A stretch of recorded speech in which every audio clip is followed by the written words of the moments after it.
Thank you, everyone, for your patience. We are back from executive session and now in public session. And Ms. Kirby, I think I will turn it over to you for awards and recognitions. Okay. Good evening and welcome. Beginning tonight with awards and recognitions.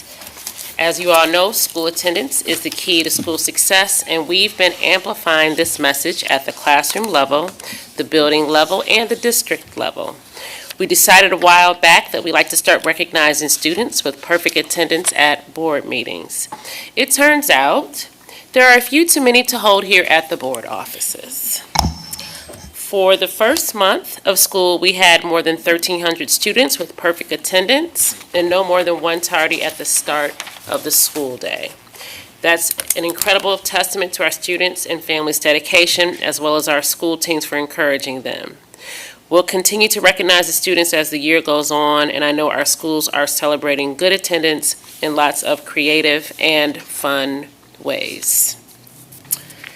Next are our appreciation days. I'd like to show appreciation for a few groups of staff members, and you know throughout the months of the school year there are days designated to different members of school staff.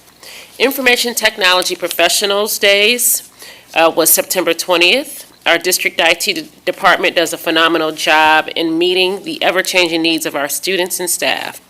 We welcomed our new coordinator of technology, Tony Slepko, this year, and his team has not missed a beat. They've been working on some pretty big projects this year, including helping our elementary schools prepare for smart board upgrades and partnering with curriculum and instruction teams to pilot a new set of ELA apps. As we are increasing the reach of our school-based health services in partnership with Metro Health with the new clinic at Heights High, the IT department has been instrumental in establishing the technology needs there. This is in addition to all of the routine work that the department provides. I'd like to give our IT department a round of applause, and we have some representatives here with us today.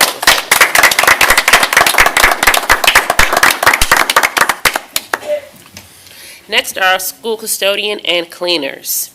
National Custodian Day was October 2nd. So now I'd like to celebrate our school custodians and cleaners. You all are so important to us as a district, truly, and you are a key to our healthy environment. We can all take a deep breath knowing that we have clean classrooms and workstations each day, and students can come to school and learn in comfort. You all display our banners and awards with care, show up early and stay late, and are great role models of school pride to our students. So let's give our custodial and cleaning teams a round of applause.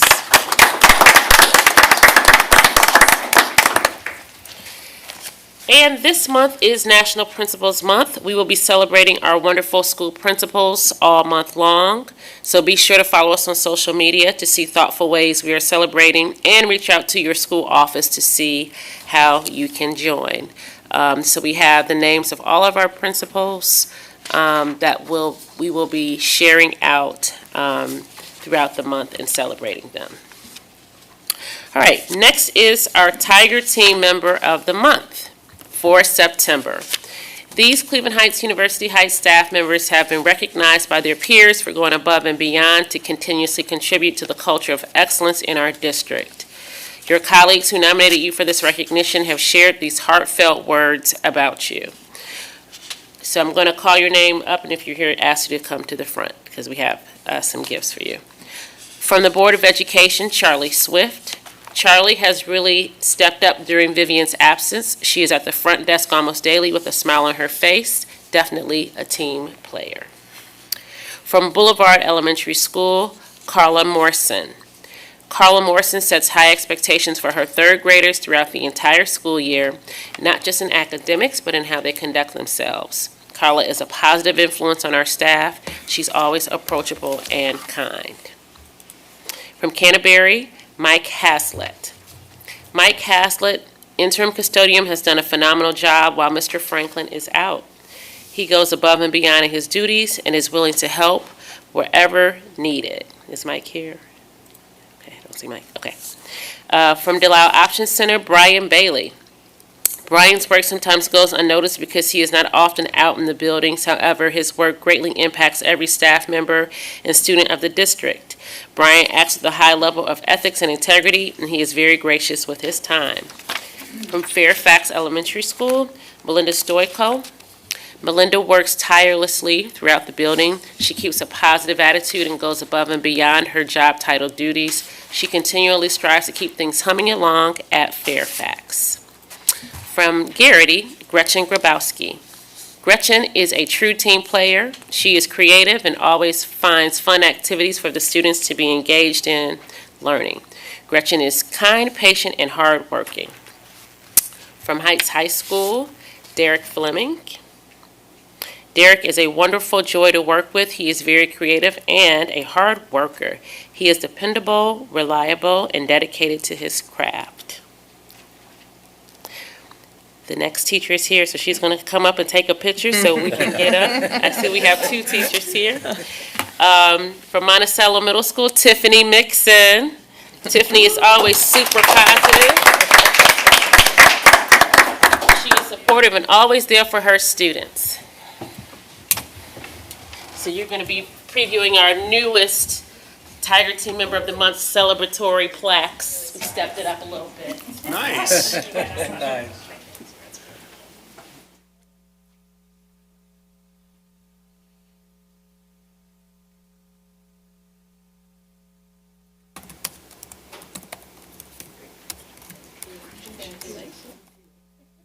Thank you for your work. Thank you.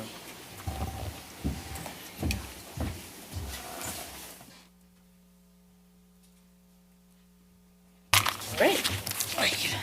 From Noble Elementary School, Christian Lopez Minor. Christian has done a great job to cultivate new partnership opportunities at Noble. Over the summer, Christian hosted some amazing family fun events reaching over 700 people. Noble is very lucky to have Christian. All right, and the queen of attendance at Oxford is here. Wow.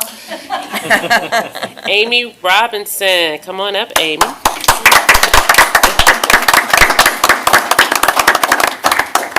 Mrs. Robinson has been a very important part of our attendance initiative. She has taken it upon herself to learn all about our PBIS reward online system. She leads our attendance meetings with students each day. She is making such a difference at Oxford, and I even heard about your great work when we were doing some strategic planning discussion around attendance. Thank you. We're trying.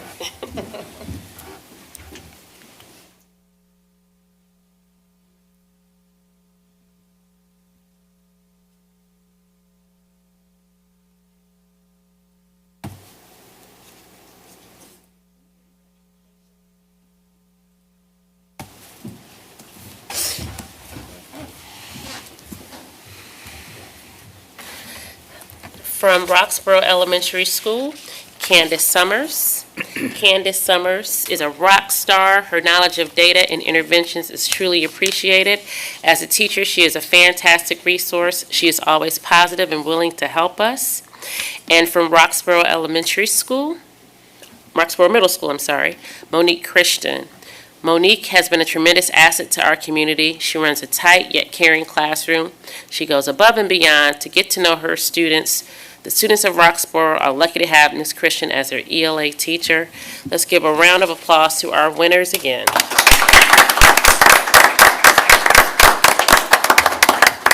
And next we have the students report from two members, both freshmen, the superintendent's cadre. So we have, I don't know who's going first, Megan Marshall and Chelsea Gibson.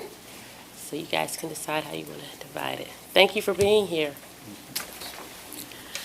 Good evening, Board of Education members, Superintendent Kirby, and Mr. Gaynor. My name is Chelsea Gibson, and I'm a freshman at High Tide. My name is Megan Marshall, and I am also a freshman at High Tide. As members of the Superintendent Student Cadre, we are here to give a brief report about what's happening at High Tide. We are honored to be here this evening. Thank you for the opportunity. First, we would like to tell you about our athletic teams and provide an update and about several upcoming events at High Tide. For athletics, football. The football team is currently 8-0 and ranked number 6 in the AP State Poll. Their win the past Friday against Maple earned them their 4th straight Lake Erie League title. The football team looks to finish the regular season strong in hope of hosting several playoff games at home. Cross country. It's been a very successful season for the Heights XC, including numerous PRs for most runners. The boys team is led by senior Javon Pryor, who has a shot to make it out of regional into state this fall. The middle school program has seen tremendous growth both in participation numbers and performance as runners continue to set PRs at the middle school level as well. 7th grade, Jada Davis continues to make a name for herself, having finished top 3 in every race. Boys soccer. The boys soccer team had a solid season. They are currently 9-5 overall. A win Thursday against LEL rival Lorraine will give the boys team a share of the LEL title. The highlight of the season thus far is a 1-0 win over rival Shaker Heights. They face Medina Highland in the opening round of the playoffs next Tuesday. Girls soccer. The girls soccer team came out hot, opening the season with 4 straight victories. They are currently ranked 2nd in the LEL. The Lady Tigers have lots of young talent on the team, so this year's experience will bode well for them in the future. The girls play Shaker this Saturday in the opening round of the state playoffs.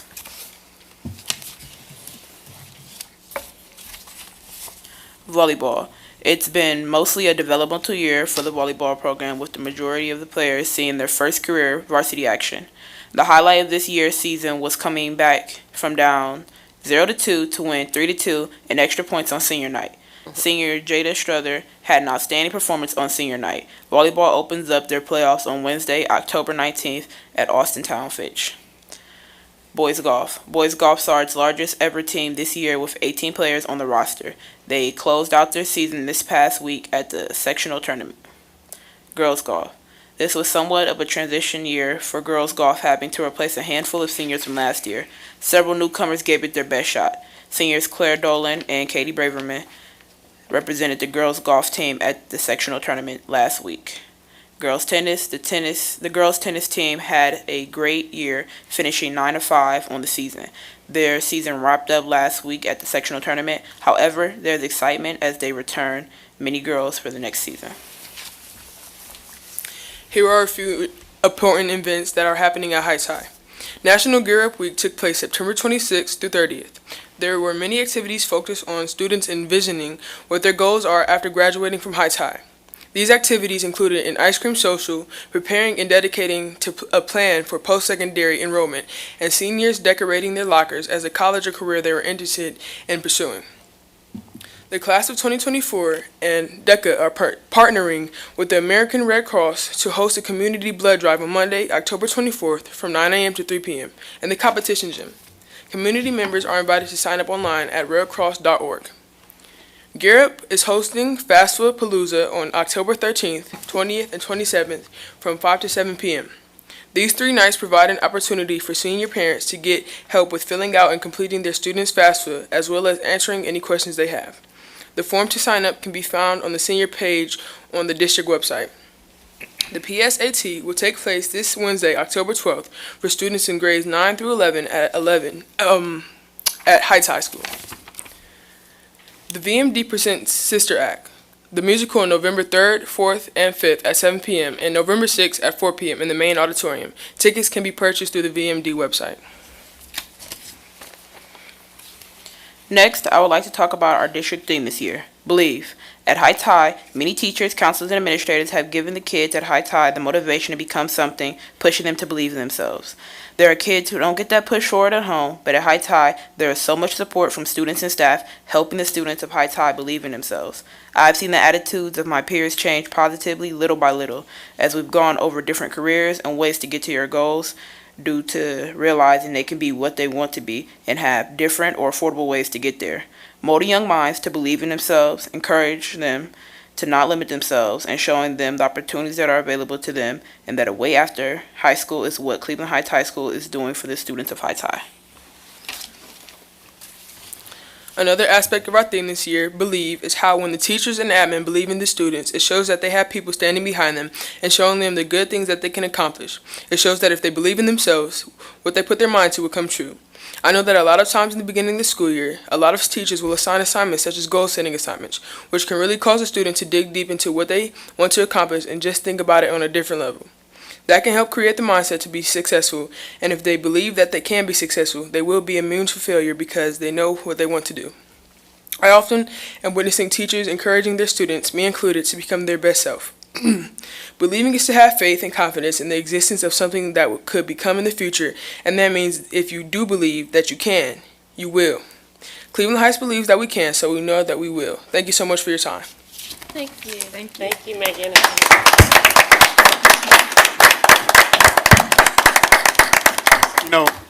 If I could add something about the whole, if you believe you can do something, you can. Cleveland Heights High has been around a very, very long time. And so we don't have many firsts anymore. But we have a first in this audience. We had, for the first time in Heights High's athletic history, a young woman scored a sack of the other team's quarterback on the freshman football team. And so I would like to ask Megan to rise and receive our round of applause.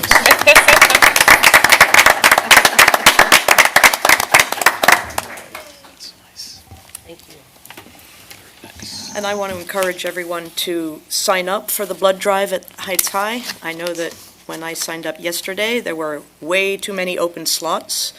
You can sign up on 15-minute increments between 9 a.m. and 3 p.m. on Monday, the 24th of October. Where is that taking place? In the high school, in the competition gym.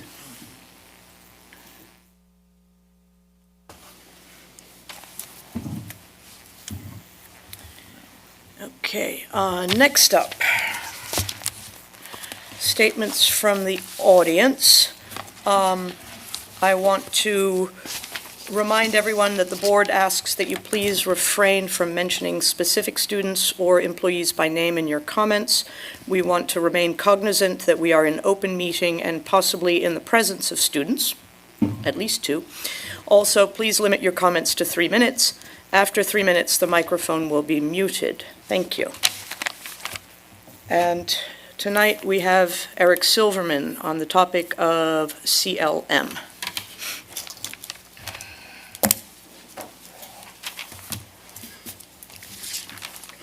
Good evening. For those of you who are unfamiliar, my name is Eric Silverman, Heights class of '87, 3 terms on the school board, served with 2 of you folks for a couple years, served on the library board with Jim, ran the Alumni Foundation, for 15 years, and was a treasurer of the Citizens for Heights Schools for I think like 6 years.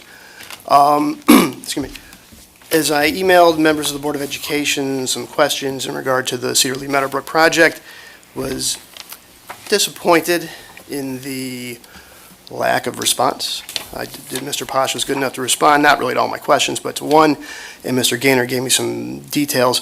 I have 3 questions that I'm submitting in writing, which I know you will not respond to this evening, as I've been in your seat before, and hopefully we'll get a response. The first question is, did the CHUH School Board request a percentage of the new permanent, not temporary income tax collections from the CLM project for the 30-year duration of the 100% 30-year TIF?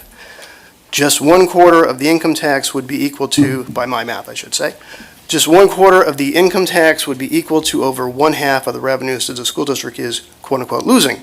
Now, to those who would say that without the development the schools would receive nothing, I know that's Jim's argument, I would turn it around and say that the same is for the city of Cleveland Heights. Without the project, they would not receive the 75% of the aforementioned revenue. Question number 2. In a pre-war, built-out, inner-ring streetcar suburb, how do you expand your property tax base if all of your new construction developments are abated 50%, 67%, or 100%? Please explain to me how my elected officials intend to work with their quote-unquote partner, the City of Cleveland Heights, to increase property tax revenues in a substantive manner. Side question. Please explain to me why the owner of an existing home should pay 100% of their property taxes, while the owner of a new home built on, for example, a $100 lot, or the owner of a new apartment building pays only a fraction of this. How do you tell a school levy voter to pay more in taxes while you, through agreements with the city, support other residents pay less? Please explain this to me how this is equitable. Question number 3. Does the school board support the 100% 15-year abatement that the City of Cleveland Heights utilizes for its infill housing project. While many of the earliest homes built under this project may be in the East Cleveland School District, Caledonia, it also applies to CHUH-CSD. If you support this, please explain why. How does this program improve your tax base? Did the City of Cleveland Heights, your development partner, include you in developing this infill program? Did they consider your needs? So I have a hard copy of my questions I can submit to Mr. Gaynor, and I also have a copy of my mailing address and contact information, and would also politely request that, I shared this with, I'm out, all right.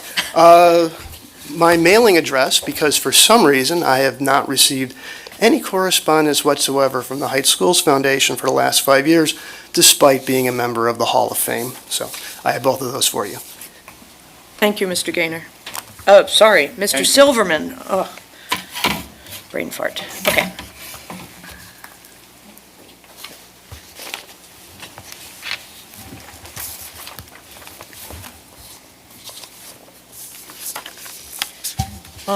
Next up, we have the consent agenda. Do I have a motion to consider the consent agenda? I motion we consider the consent agenda. Do I have a second? Second. Okay. Does anybody have any questions or comments concerning the consent agenda? It was uploaded too late for me to get a chance to look at it yesterday when I was working on prepping. So I will be the first to admit that I have not looked at it in detail yet. Well, I asked Mr. Gaynor about the UPK designation on the building and the department, and it's universal preschool, which is what I thought it was, but it seemed a little bit odd.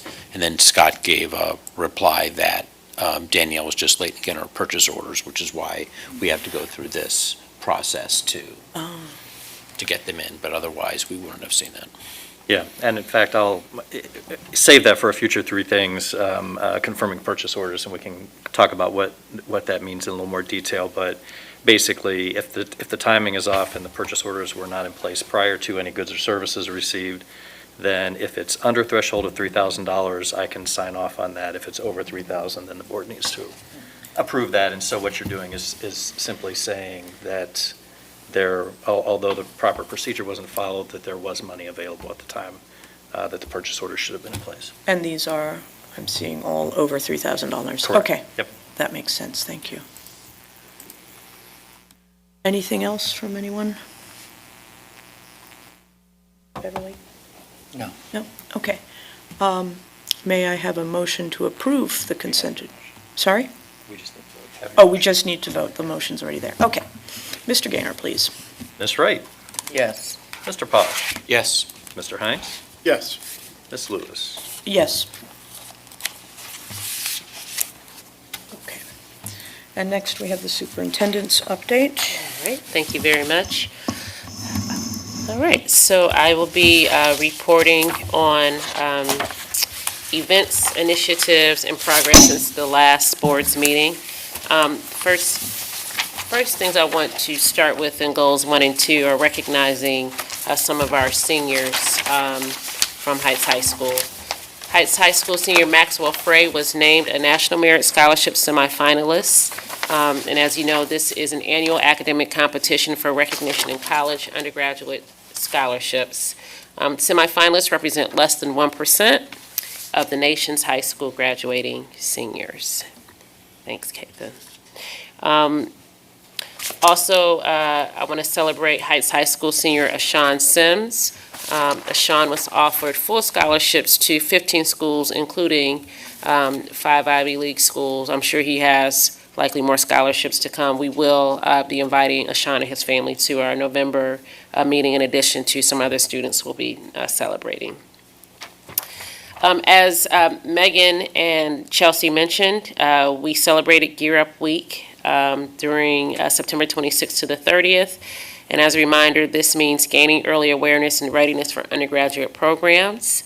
This work is led by Bob Swaggart, our Director of College and Career, who has been doing lots of exciting work on both of those pathways.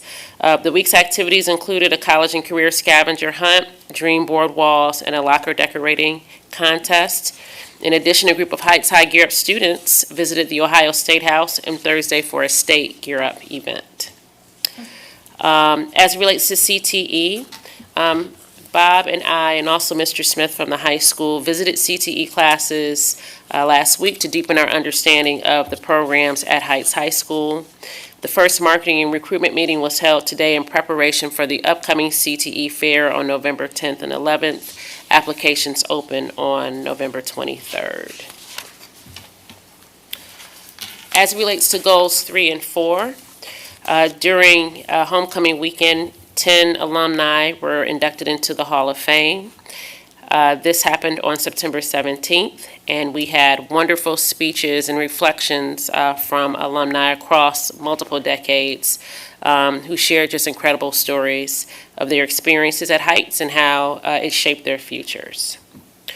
Also, we had the exciting return of the homecoming parade, so special shout out to Chrissy Gallagher for her coordination, her insistence and coordination of this after a 3-year hiatus. So we had more than 1,000 people come out to march in the homecoming parade. We also won the game that night, 55-18. I would be remiss not to mention that the transportation department did win. Tied. Right? It wasn't it? Wasn't it? It was a tie. A tie? Yes. They I got, believe it was, no. oh, the schools tied. The two Yes. schools, Fairfax and Boulevard, tied. Yes. Yes.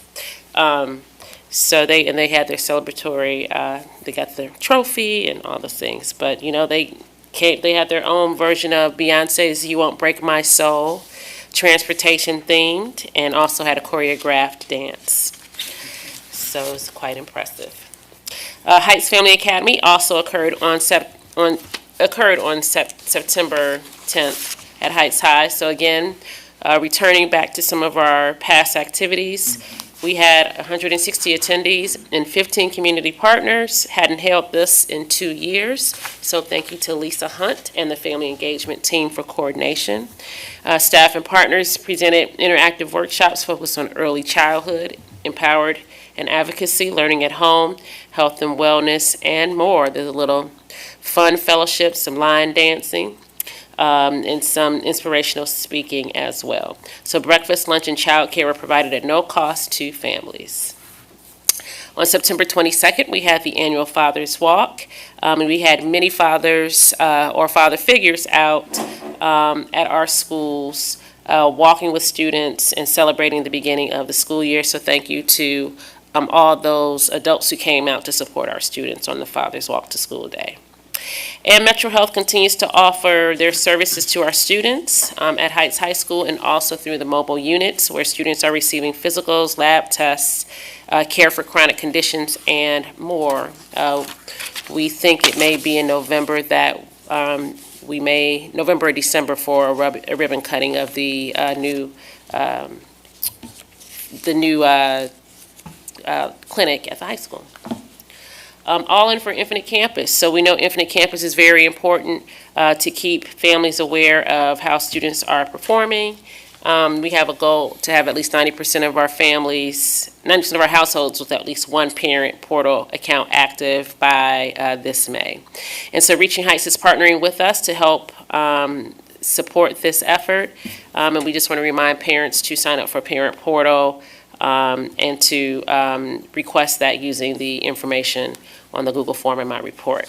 And then as noted, we have an upcoming blood drive at Heights High School on October 24th, hosted by DECA. So thank you for promoting that. And then some other upcoming events that are going to be happening.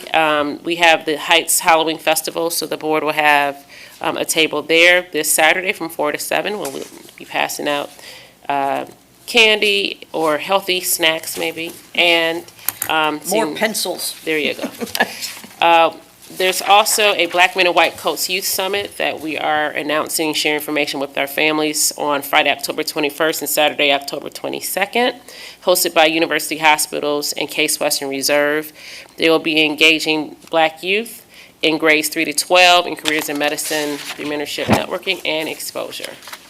Coming up later in the month, we have fall conferences in our elementary schools. And we have Sister Act the Musical coming up, as Megan shared, in early November. So that concludes my report for October 11th.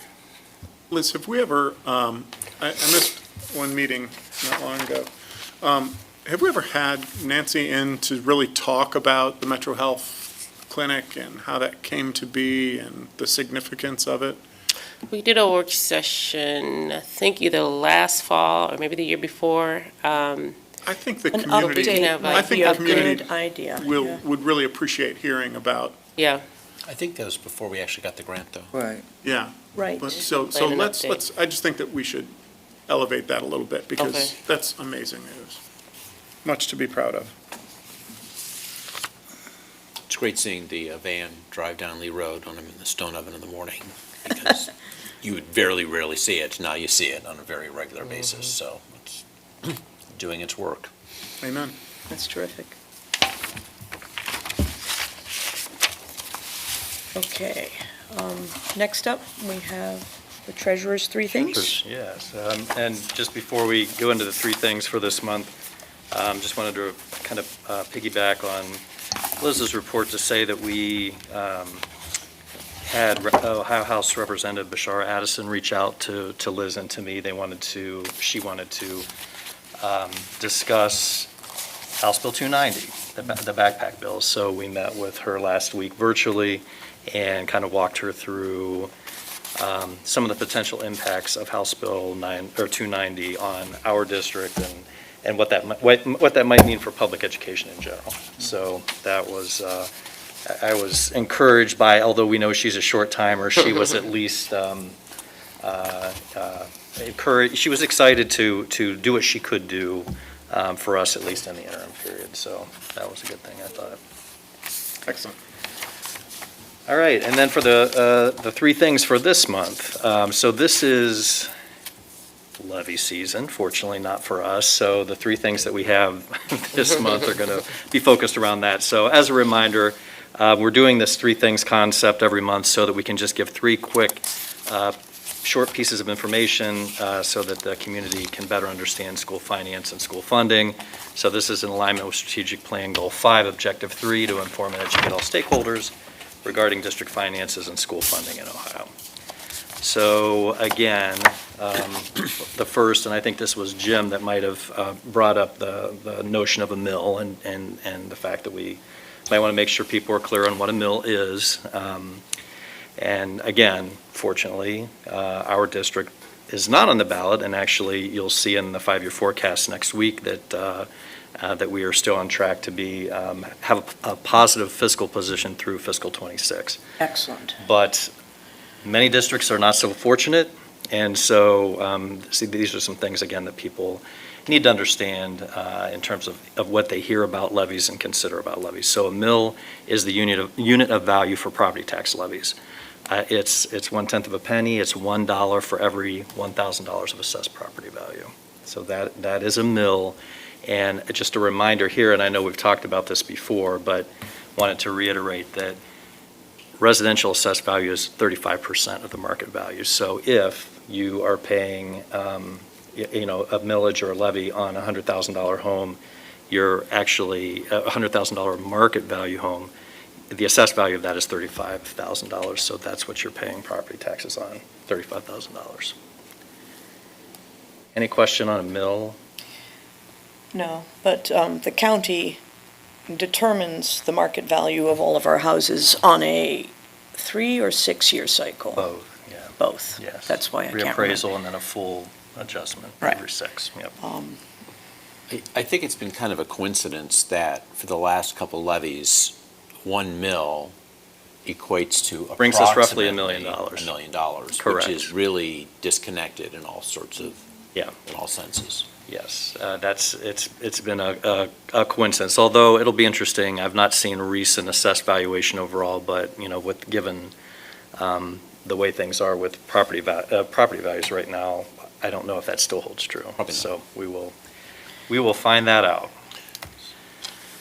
So while we're talking about millage, you always have to talk about House Bill 920 as well. So this is the legislation that was passed back in the day that prevents property tax levy revenue from growing with inflation. And the reason that it was passed was because there was rampant inflation at that time, and so the legislature decided they didn't want unvoted property tax increases. So they didn't want property tax levies to follow along with the inflation of homes. So they passed House Bill 920, which in effect says as property values rise, the amount of revenue from a levy stays the same as the amount generated at the time it was passed. So for example, if 10 years ago we passed a levy, 5 mills, that was bringing us $5 million. 10 years later today, that levy is bringing us $5 million. Regardless of the increase in our property values. Which we in know that over the time. last decade, yes, has Right. been a pretty significant increase in property values. So, the third thing will be the concept that kind of makes that level out. But again, House Bill 920 is really then the primary reason why districts have to go back for levies periodically, because your costs are rising, and in some cases rising pretty significantly right now, but your revenue stays flat. So your costs kind of follow this straight up pattern of rising costs. Your levies are really more of a stair step. So you pass a levy and it's flat, then you pass another levy and then it's flat, and you pass another levy. So you have to, kind of go through these levy cycles where you're anticipating your rising costs and looking at what your levy will generate and ask for a levy, again, because of that flat revenue stream caused by House Bill 920. Questions on that? So the last concept then, again, all tied together here, is effective versus voted millage. So again, with House Bill 920, as your property values are rising, the levy, amount of money it's bringing must remain constant. So what will happen is that the actual millage number will be reduced. So in our example, that 5 mil levy 10 years ago that was bringing $5 million and is still bringing us $5 million may be worth only 4 mils now, or 3.5 mils now. So the county will adjust the millage down so that when it's calculated against the current inflated property taxes, you still only get the same $5 million you would have gotten 10 years ago. And so for our district, and I should have noted this as residential, and I'll make a correction before we post it on the website. So our current voted millage is 158.3, but over the years, because of rising inflation, the effective millage is less than half of that at 77.9 effective mills. And that's on residential property? And that is on Okay. residential, yeah. So commercial property is slightly different. And does that I'm sorry, I'm losing my train of thought. We don't ask for separate levies for commercial property? No. So it's the same? Correct. It's the same request on the ballot, but it's calculated differently based on whether it's a residential property or a commercial property? Okay. Yeah. Thank you. Fun stuff. So, it may be kind of helpful in one of the future 3 things is to sort of differentiate the amount of residential versus commercial property tax we receive. Because when you have a district like Beechwood or Solon or Hudson, these are very, very wealthy districts. And it's not because of people's houses there. It's because of the commercial property. Right. Correct. And it's the reasons why they don't need to have levies on the ballot as often as we do. But I think it would just be, it's pretty staggering when you sort of see the difference between the amount of skin in it for our property owners, our individual property owners, our residents versus commercial properties. Yes, we are definitely primarily residential versus many other districts that you just mentioned. And also, because of the Cedar Lee issue, which is sort of brought to our attention with the city's legislation on their TIF, I think it would be also helpful to kind of just talk about the state laws, about how TIFs work and the limitations, and how the city is able to, what the city can do without any approval from a school district. I think there just needs to be some clarity on that. I mean, because I've received 2 emails over the last 2 weeks from 2 different people that don't quite get that. So it's not a lot of people, but still, I mean, I think as that issue rises up and as we are approached with more TIFs from the city, I mean, because they are starting to, finally step on their economic development plans. I mean, other cities see this. I mean, the amount of stuff that, the city of Shaker gives to their school board because of their development projects. I mean, we see a fraction of that, but I think all the neighboring districts do this, and I just think people need to have a better understanding of what it's like outside of Cleveland Heights and really what the TIFs mean and the whole bit. Gotcha. Will do. Thank you, Scott. All right, and so again, if people want to see previous 3 things, they're all out on the district website, and the link to that is here on the slideshow. And that is it for me. Wonderful. Thank you. Now it's my turn. The first thing I want to say is that Jody Serini is not with us tonight because she has a loved one in hospital, otherwise she would be here. And next, I want to talk about today, the 11th of October. Today is National Coming Out Day. It's the 34th National Coming Out Day, which commemorates the 1987 National March on Washington for Lesbian and Gay Rights, a march which I attended as a much younger and slightly taller lesbian. Since then, the gay and lesbian community has recognized the importance of enumerating and embracing and honoring bisexual, queer, and trans people. And society at large has become more accepting of the breadth of diversity that is humanity. Our school district has also expanded the circle of who is embraced and supported, so that today we have in place a slew of policies which protect and support all students and all staff members, regardless of their sexual orientation or gender identity. The federal government recently expanded the protections for sexual discrimination of Title IX to include discrimination based on gender identity. But some members of our State Board of Education do not agree that all students should be provided equal protection under the law. Brandon Shea has introduced a resolution to the State Board of Education which attempts to invalidate federal Title IX protections in schools for LGBTQ youth. It spreads harmful falsehoods about LGBT folks and advocates that local school districts ignore federal law. It also requires that schools out LGBTQ children to their parents, no matter the circumstances, ban transgender youth from participating in sports or using bathrooms which align with their gender identity, and advocates that state lawmakers use state taxpayer money to pay any penalties incurred by school districts for ignoring Title IX protections. Now, they have since published an amended resolution which cleans up some of these things because I wrote this a few days ago. This resolution, however, is still wrong on so many levels. It encourages school districts to break the law. It violates students' right to privacy. It undermines the separation of church and state. It negates the principle of home rule underlying local school boards. Our community can and should express our opposition to this resolution, which is expected to maybe come to a vote tomorrow, maybe get booted to their executive board, who knows. Regardless, all children deserve to receive the best education we can provide. All students deserve love, support, and acceptance of who they are for who they are.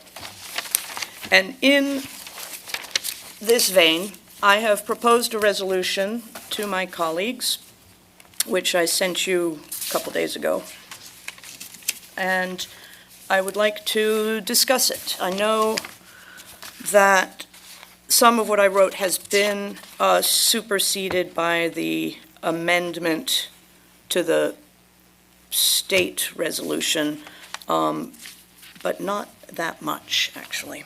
So I don't know whether I should read what I wrote as a proposed resolution or whether we want to just discuss the topic and then we can make edits. Thoughts? I think you read it. Okay, I can do that. A resolution to oppose the State Board of Education resolution to support parents, schools, and districts in rejecting harmful, coercive, and burdensome gender identity policies. That whole last bit is not my writing. That is the writing of State Board Education member Brendan Shea. Whereas State Board of Education member Brendan Shea introduced a resolution to support parents, schools, and districts in rejecting harmful, coercive, and burdensome gender identity policies on Tuesday, September the 20th, 2022.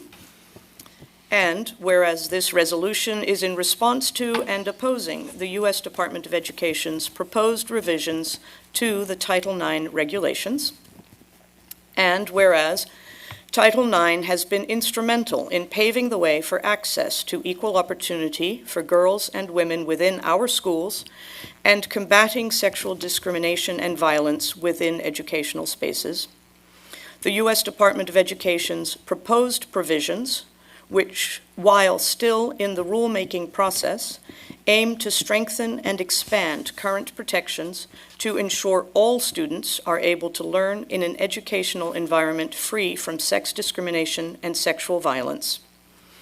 And whereas Title IX and the proposed revisions align with the core values of the CHUH City School District and reinforce the groundwork we have laid to combat all forms of discrimination in our community. And whereas the resolution introduced by State Board member Shea undermines the steps taken to ensure all students are afforded the invaluable protections under Title IX and advocates for the exact discrimination that Title IX was developed to protect against. And whereas the resolution promotes inaccurate science, undermines the separation of church and state, encourages school districts to break federal law, undercuts local home rule, advocates for state-sponsored discrimination, and spreads harmful rhetoric. And whereas the CHUH Board of Education believes that preparing our students to become responsible citizens entails providing them an environment where all students feel safe, welcome, and respected, and an understanding of diversity, equity, and inclusion.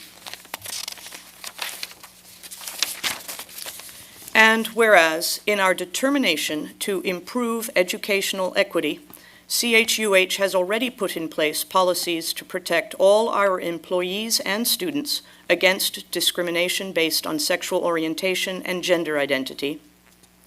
And whereas, as a public school district, it is our responsibility to provide educational learning environments that are open, supportive, culturally responsive, and psychologically safe for all students to learn.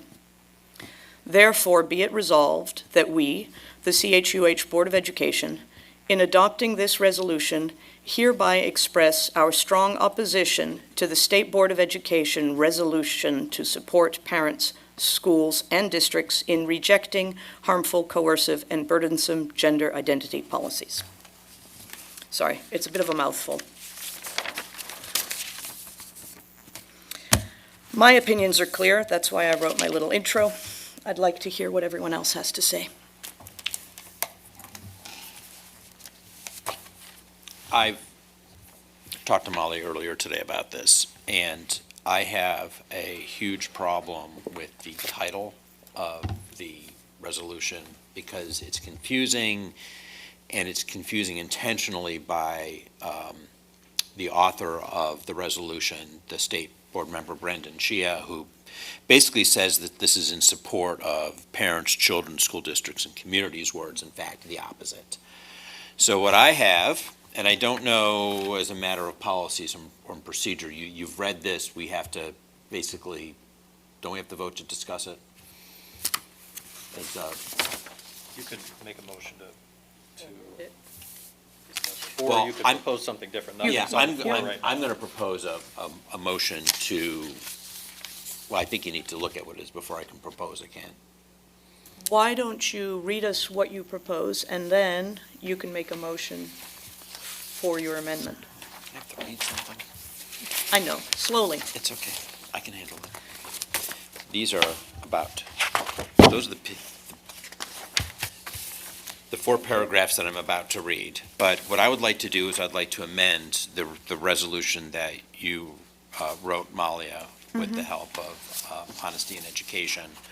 And what I'd like to do is I'd like to change the title, and I'd like to strip the first whereases, and I'd like to replace it with a new title and 4 whereases. Okay? And so the way I'd like, because I really have an objection where it says that we're agreeing to something that is supportive of parents, where that's not what Title IX is all about. But here we go. The CHUH Board action to oppose the State Board of Education member Brendan Shea's 9/20/22 resolution against Title IX and the proposed amendments as of 10/11/22, which you released today. Whereas the federal Title IX protections support and protect our children, parents, school districts, and communities, and whereas the State Board of Education member Brendan Shea's introduced a resolution with the title, and I have this in capitalized, Resolution to Support Parents, Schools, Districts in Rejecting Harmful, Coercive, and Burdensome Gender Identity Policies on Tuesday, September 20th, 2022, and amended on October 11th, 2022.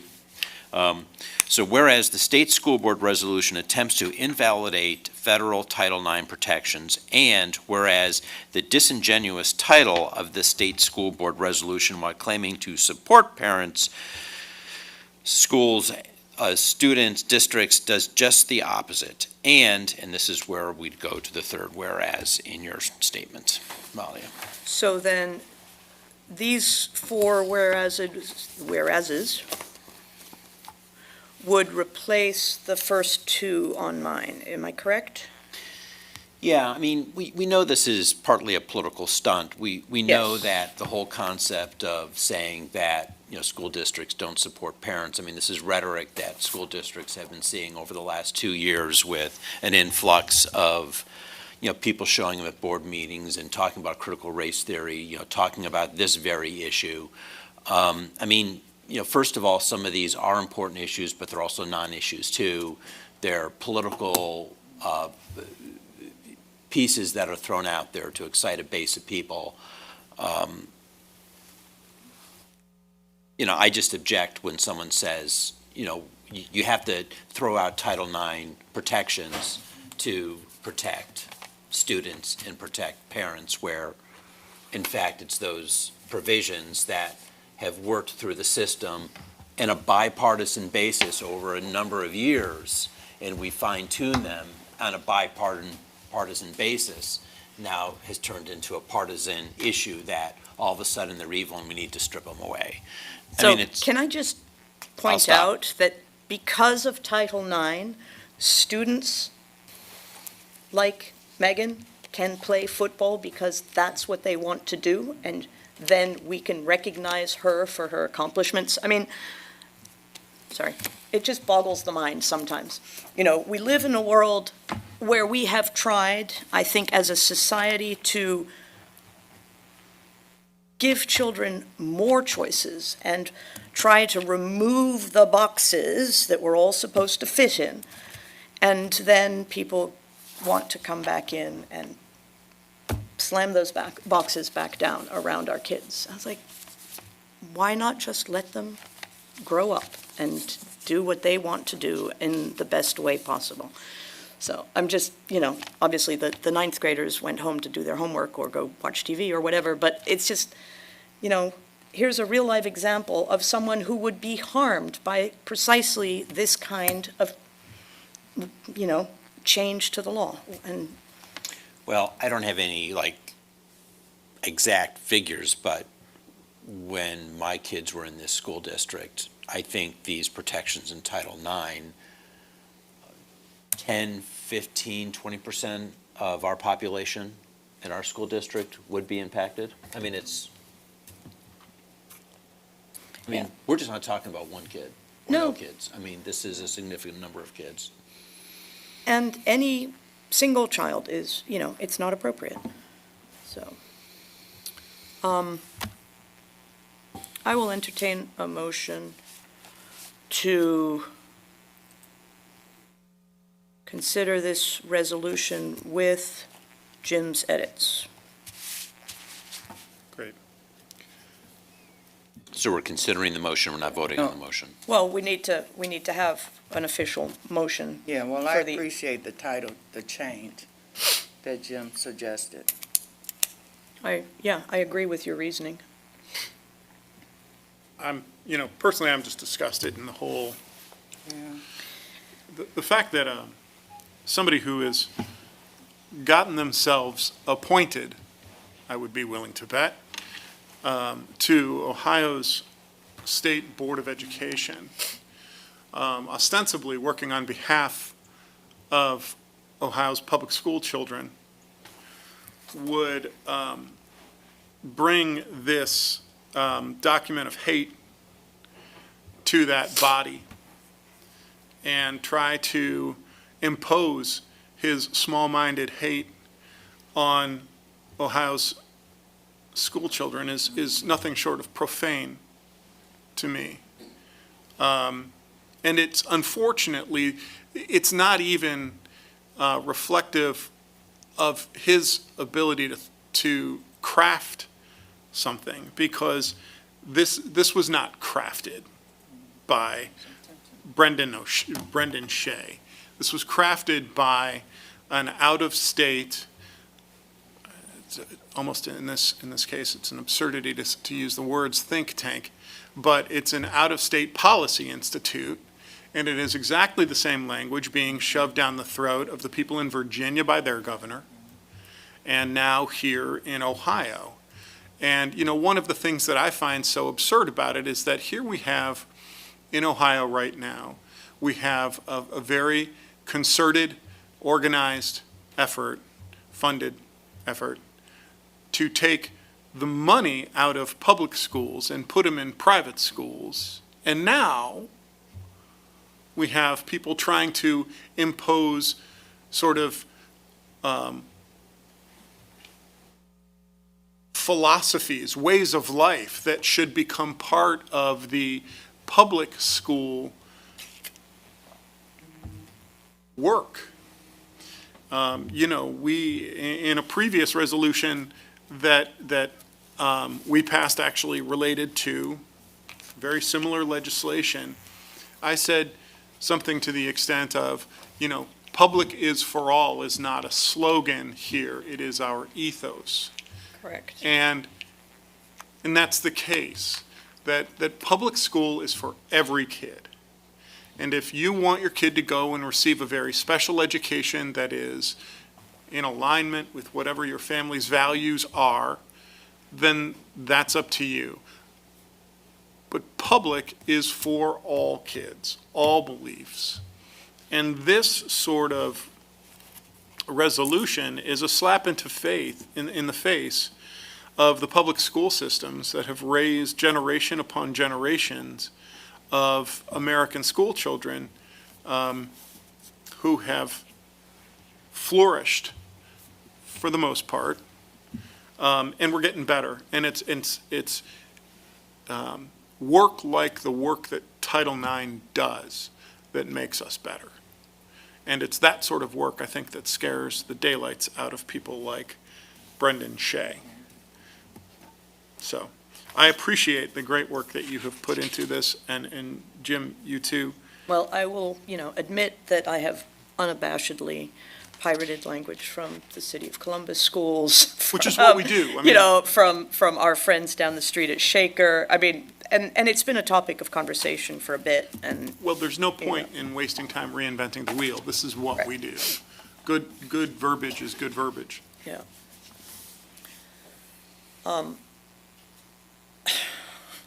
Here's what really gets my goat.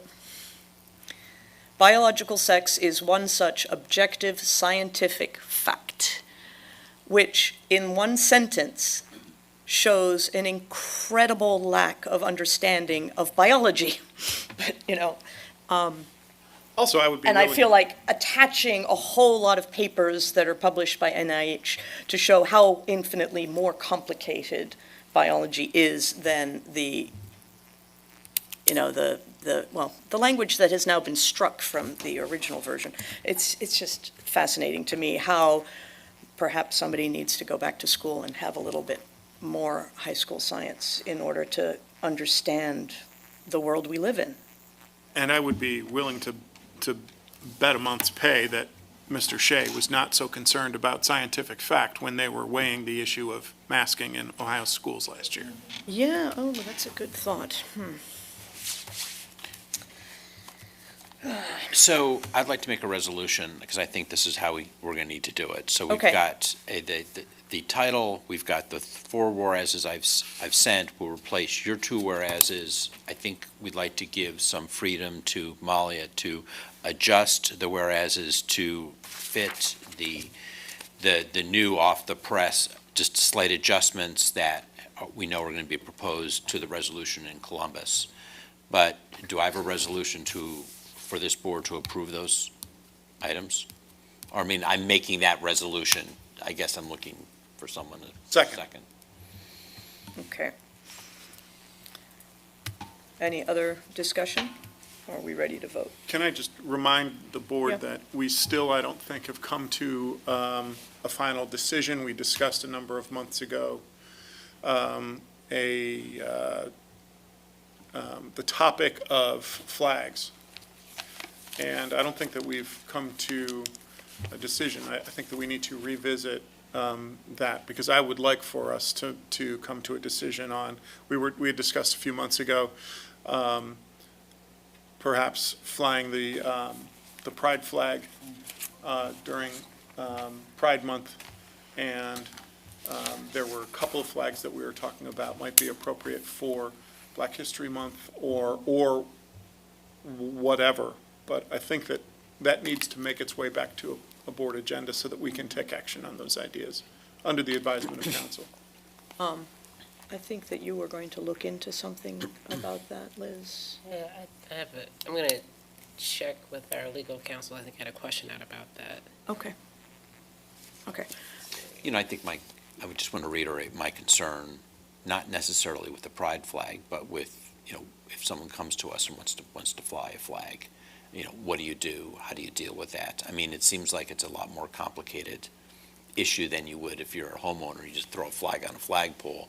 In our world, this is public property, and everything we do is governed by a policy. And we've been really tight in making sure our policies are spot on and following them. And if there's a way to do that in a form of policy for 1 month, that's great. But we may need to also think about other flags for other months, like if this is the IT month, since I like IT, so if this is the IT month, so we have the IT flag, goes up for 2 weeks during IT month. I think you're absolutely right, and I think that's why we would just need to word the policy correctly, carefully, and, yeah. Okay.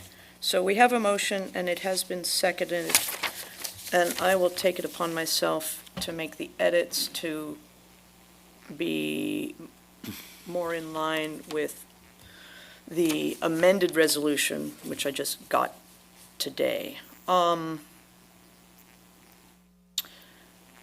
Gaynor, will you call the roll, please? Ms. Wright, Yes. Mr. Posh. Yes. Mr. Hines, Yes.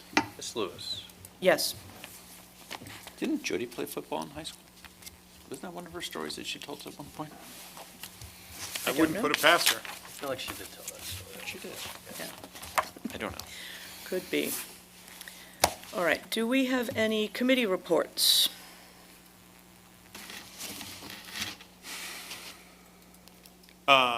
The Lay Facilities Committee met a week or 2 ago, perhaps, had a very productive meeting, went over an extensive list of renovations and repairs district-wide, made some hard recommendations to Mr. Petcack about pushing some items that need to be done, but we need to move a year or so down the road just because we don't have the financial ability to do it all, and which is unfortunate. Also got a very nice update, though, on the impending finishing up of the bus depot back here behind Wiley, which has been a huge project and is finishing up. Drove over there today. As Liz mentioned, the Heights Schools Foundation had a very successful homecoming weekend and induction ceremony for the National, or for the Heights Distinguished Alumni Hall of Fame. It was a great weekend. And I think that we have, we are finishing up the, hopefully, finishing up the process of selecting a permanent director to take over the reins after Julia Santorini moved on. So hopefully that will be soon. Well, that's good to know. Is it you and Beverly that represent the board as board members for them? Me. You do? Great group of dedicated grads. That's good. Do we have any new business? Which we haven't already broached, no? Okay. Unfinished business, well, you just brought up the flags, so that's good. Anything else that we need to come back to? Well, it'd be helpful to get an update at least at some point regarding Capitol Conference and stuff like that, but. Oh, gosh, that's coming up soon, isn't it? Now, our next regular meeting, Next week. Oh, no, not regular. next week is It's a a work session, but our next regular meeting is the 1st, and Capitol Conference is the 11th, is that right? Yes. It fits right in between them. Okay. So that would be good to have on the 1st. Any other correspondence or announcements? I do. Ken Barkus, who was an NPR editor, a Cleveland Heights resident, his kids went through the district, passed away. He was sort of a national NPR coordinator across multiple states and ran essentially editing for multiple NPR things, but kind of a big wig when it comes to NPR things, but very supportive of this community. Kids went to the schools, and it's just sort of a sad thing that came to my attention today. Similarly, we should mention the passing of University Heights resident Walter Stinson, for whom the Walt park? is named. We lost him, I believe, this past week, and I know that was weighing heavily on the certainly the University Heights city government, and bravo to Mr. Stinson for a life well lived and great impact and much love left in your wake. I guess my only other announcement is that we have a football game on the 21st, Heights versus Shaker, and I believe that's our last Senior night. home game, so that's senior night. So Friday, the 21st, 7 o'clock. The undefeated Heights Tigers. Yes. Yes. And that's all I have. So may I have a motion to adjourn, please? I motion we adjourn. Second. Mr. Gaynor? Mr. Posh. Yes? Mr. Hines. Yes. Ms. Lewis. Yes. Mr. Wright. Yes. Thank you, everyone. Good night.